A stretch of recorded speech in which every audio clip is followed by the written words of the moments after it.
Hello friend, welcome to my YouTube channel Saptrang Jeevan के प्रणाम आप सभी को। कैसे हैं आप सभी? आशा करती हूँ आप सब बहुत अच्छे होंगे। दोस्तों, आज का हमारा कथा प्रसंग है गाली देकर कर्म काटती महिला। तो ये सुनते हैं ये सुंदर प्रसंग। एक राजा बड़ा धर्मात्मा, न्यायकारी और परमेश्वर का भक्त था। उसने ठाकुर जी का मंदिर बनवाया और एक ब्राह्मण को उसका पुजारी नियुक्त किया। वह ब्राह्मण बड़ा सदाचारी, धर्मात्मा और संतोषी था। वह राजा से कभी कोई याचना नहीं करता था। राजा भी उसके स्वभाव पर बहुत प्रसन्न था।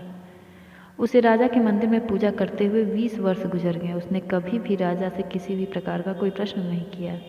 राजा के यहाँ एक लड़का पैदा हुआ। राजा ने उसे पढ़ा लिखा कर विद्वान बनाया और बड़ा होने पर उसकी शादी एक सुंदर राजकन्या के साथ करा दी। शादी करके जिस दिन राजकन्या को अपने राजमहल में लाए, उस रात्रि में राजकुमारी को नींद न आई। वह इधर उधर घूमने लगी। जब अपने पति के पलंग के पास आई तो क्या देखती है कि हीरे जवाहरात जड़ित मूठे वाली एक तलवार पड़ी है। जब उस राजकन्या ने देखने के लिए वह तलवार म्यान से बाहर निकाली, तब तीक्ष्ण धार वाली और बिजली के समान प्रकाश वाली तलवार देखकर वह डर गई और डर के मारे उसके हाथ से तलवार गिर पड़ी और राजकुमार की गर्दन पर जा लगी। राजकुमार के सिर कट गया और वह मर गया। राजकन्या पति के मरने का बहुत शोक करने लगी। उसने परमेश्वर से प्रार्थना की कि हे प्रभु, मुझे अचानक यह पाप कैसे हो गया? पति की मृत्यु मेरे ही हाथों हो गई। आप तो जानते ही हैं, परंतु सभा में मैं सत्य न कहूँगी, क्योंकि इससे मेरे माता पिता और सास ससुर को कलंक लगेगा तथा इस बात पर कोई विश्वास भी नहीं करेगा। प्रातःकाल जब पुजारी कुएं पर स्नान करने आया तो राजकन्या ने उसको देखकर विलाप करना शुरू किया और इस प्रकार कहने लगी, मेरे पति को किसी ने मार दिया। लोग इकट्ठे हो गए और राजा साहब आकर पूछने लगे, किसने मारा है? वह कहने लगी, मैं जानती तो नहीं कौन था, परंतु उसे ठाकुर जी के मंदिर में जाते देखा था। राजा समेत सब लोग ठाकुर जी के मंदिर में आए तो ब्राह्मण को पूजा करते हुए देखा। उन्होंने उसको पकड़ लिया और पूछा, तूने राजकुमार को क्यों मारा? ब्राह्मण ने कहा, मैंने राजकुमार को नहीं मारा। मैंने तो उनका राजमहल भी नहीं देखा है। इसमें ईश्वर साक्षी है, बिना देखे किसी पर अपराध का दोष लगाना ठीक नहीं है। ब्राह्मण की तो कोई बात ही नहीं सुनता था। कोई कुछ कहता था तो कोई कुछ। राजा के दिल में बार बार विचार आता कि यह ब्राह्मण निर्दोष है, परंतु बहुतों के कहने पर राजा ने ब्राह्मण से कहा, मैं तुम्हें प्रार्थना तो नहीं देता, लेकिन जिस हाथ से तुमने मेरे पुत्र को तलवार मारा है, तेरा वह हाथ काटने का आदेश देता हूँ। ऐसा कहकर राजा ने उसका हाथ कटवा दिया। इस पर ब्राह्मण बड़ा दुखी हुआ और वह राजा को अधर्मी जान उस देश को छोड़कर चला गया, विदेश चला गया। वहाँ वह खोज करने लगा कि कोई विद्वान ज्योतिषी मिले तो बिना किसी अपराध के हाथ कटने का कारण उससे पूछूं। किसी ने बताया कि काशी में एक विद्वान ज्योतिषी रहते हैं। तब वह उनके घर पर पहुंचा। ज्योतिषी कहीं बाहर गए थे। उसने उनकी धर्म पत्नी से पूछा, माताजी, आपके पति ज्योतिषी जी महाराज कहाँ गए हैं? तब उस स्त्री ने अपने मुख से अयोग्य असह्य दुर्वचन कहने शुरू कर दिए, जिनको सुनकर ब्राह्मण हैरान हुआ और मन ही मन कहने लगा, मैं तो अपना हाथ कटने का कारण पूछने आया था, परंतु अब इनका ही हाल पहले पूछूंगा। इतने में ज्योतिषी आ गए। घर में प्रवेश करते ही ब्राह्मणी ने उनको दुर्वचना कहकर उनका तिरस्कार किया, परंतु ज्योतिषी जी चुप रहे और अपनी स्त्री को कुछ भी नहीं कहा। तदंतर वह अपनी गद्दी पर आ बैठे और ब्राह्मण को देखकर ज्योतिषी जी ने उनसे कहा, कहिए ब्राह्मण देवता, कैसे आना हुआ?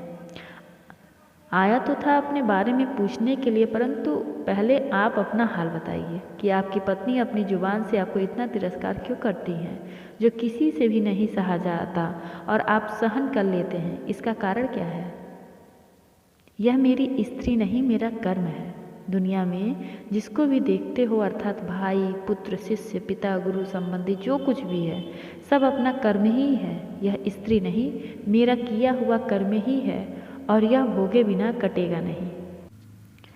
अश्वमेव भोक्तव्यम कृतं कर्म शुभाशुभम ना भुक्तम क्षीयते कर्मे कल्पकोटि सतेरपि। अपना किया हुआ जो भी कुछ अशुभ अशुभ कर्म है वह अवश्य ही भोगना पड़ता है। बिना भोगे तो सैकड़ों करोड़ों कल्पों के गुजरने पर भी कर्म नहीं टल सकता। इसलिए मैं अपने कर्म खुशी से भोग रहा हूँ और अपनी स्त्री की ताड़ना भी नहीं करता, ताकि आगे इस कर्म का फल न भोगना पड़े। महाराज, आपने क्या कर्म किया था? सुनिए, पूर्व जन्म में मैं कौवा था और मेरी स्त्री गधी थी। इसकी पीठ पर फोड़ा था। फोड़े की पीड़ा से यह बड़ी दुखी थी और कमज़ोर भी हो गई थी।